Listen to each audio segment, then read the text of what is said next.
السلام عليكم. اليوم غنشوفوا واحد البريزونطاسيون على لي زونتيبيوتيك. في هاد البريزونطاسيون غادي نشوفوا ديفينيسيون ديال لي زونتيبيوتيك، اشنو هما هاد لي زونتيبيوتيك، ومن بعد غنشوفوا لي تيب دي زونتيبيوتيك، وغنشوفوا لي ميكانيزم d'action des antibiotiques et les mécanismes de résistance aux antibiotiques. نبداو بالديفينيسيون. Donc définition d'un antibiotique. Un antibiotique, c'est une substance naturelle synthétique. Donc un antibiotique, c'est une substance qui peut être soit naturelle, synthétique ou semi-synthétique, à effet antimicrobien, active contre les bactéries et constitue le type le plus important d'agents antibactériens dans la lutte contre les infections bactériennes. Donc il y a d'autres agents que les antibiotiques qui sont contre les bactéries, mais les antibiotiques sont les plus utilisés. Donc كنخدموا بزاف بلي antibiotiques pour le traitement des infections bactériennes. هاد لي زونتيبيوتيك ممكن عندنا فيهم جوج الانواع selon l'effet ديالهم على لي بكتيري. الا كان ليفي انه ينيب لي بكتيري كيتسمى افي بكتيريوستاتيك، سي غير كينيبي لا ريبليكاسيون ديالهم لي مولتيبليكاسيون. دونك سي ان افي انتي بكتيريوستاتيك، يعني ما كيقتلش لي بكتيري، كيتسمى هاد الانتيبيوتيك ان انتيبيوتيك بكتيريوستاتيك. إلا كان l'antibiotique est un antibiotique qui tue les bactéries، يعني كيقتل لي بكتيري، كيتسمى يعني إلا ان effet bactéricide، l'antibiotique كيتسمى antibiotique bactéricide. هادشي pour la définition ديال l'antibiotique. pour les types d'antibiotiques كاين بزاف، هنا غنديرو تقريبا لي تيب لي كاين لي بيتا لاكتامين، لي زامينوغليكوزيد ou bien aminozides، les rifampicines ou bien rifamycines، les sulfamides، les quinolones، les macrolides، les polymyxines et les tétracyclines. Après غنشوفوا les mécanismes d'action pour chaque type d'antibiotique et un mécanisme d'action précis. غنبداو les bêta-lactamines. Les bêta-lactamines inhibent la synthèse de peptidoglycanes. Les bêta-lactamines inactivent les peptidoglycanes précurseurs. Et moi, ce sont des protéines précurseurs des protéines peptidoglycanes. Donc, elles vont inhiber ou bien arrêter la synthèse de la peptidoglycane. Aussi, les bêta-lactamines, ils ont un effet sur les bactéries.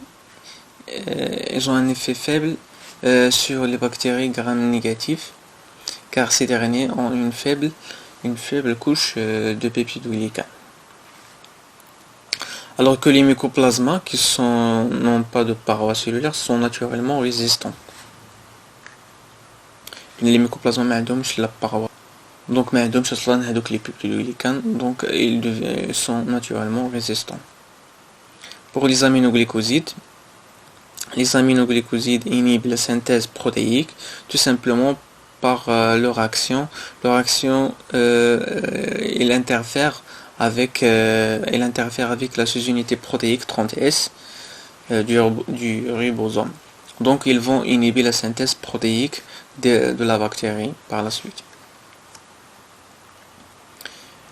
Pour les rifamycines et les sulfamides, pour les sulfamides et les trimethopines, qui sont de la même famille, il inhibe des protéines précurseurs pour la synthèse des purines. Les purines sont impliquées dans la synthèse des nucléotides ATGC, qui sont impliquées dans la réplication de l'ADN et dans la transcription de l'ADN en ARN. Pour la rifampicine, bien la rifamycine, il inhibe l'ARN polymérase, donc il inhibe la transcription de l'ADN en ARN.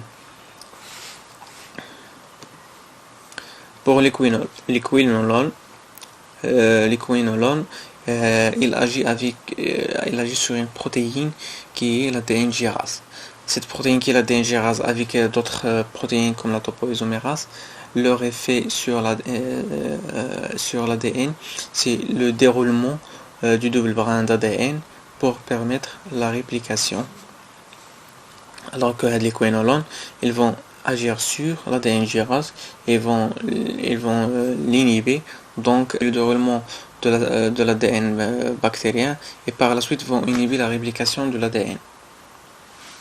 Les macrolides. Les macrolides aussi, elles ont un effet qui permet d'inhiber la synthèse protéique, tout simplement par leur action qui se traduit par la fixation de cet antibiotique sur la sous-unité du ribosome 50S. Et donc, ils vont inhiber la synthèse protéique. Les polymyxines.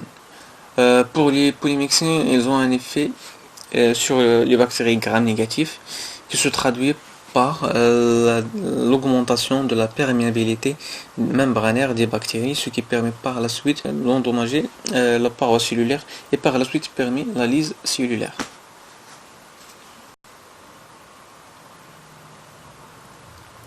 Pour les tétracyclines, inhibe aussi la synthèse protéique par blocage de la fixation de l'ARN messager avec les ribosomes. Avec le ribosome. Pour les mécanismes développés par les bactéries pour la résistance aux antibiotiques, donc premièrement on a la diminution de la perméabilité membranaire, ce qui permet de limiter le taux de l'antibiotique qui pénètre à l'intérieur de la bactérie. Cet mécanisme de résistance et surtout pour les quinolones.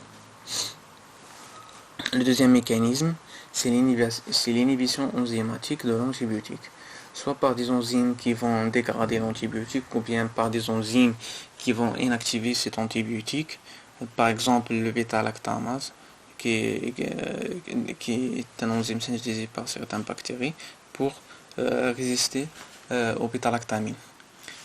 Donc, ce mécanisme il est appliqué sur les aminoglycosides et sur les macrolides et sur les bêta-lactamines. Le troisième mécanisme, c'est la modification de la cible qui va par la suite empêcher la fixation de l'antibiotique sur la cible.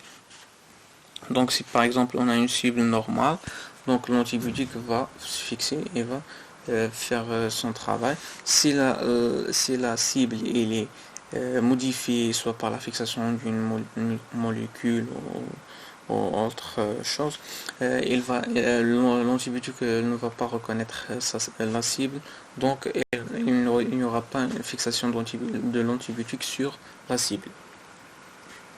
Ou bien la protection de la cible par une molécule qui va inhiber la fixation de l'antibiotique.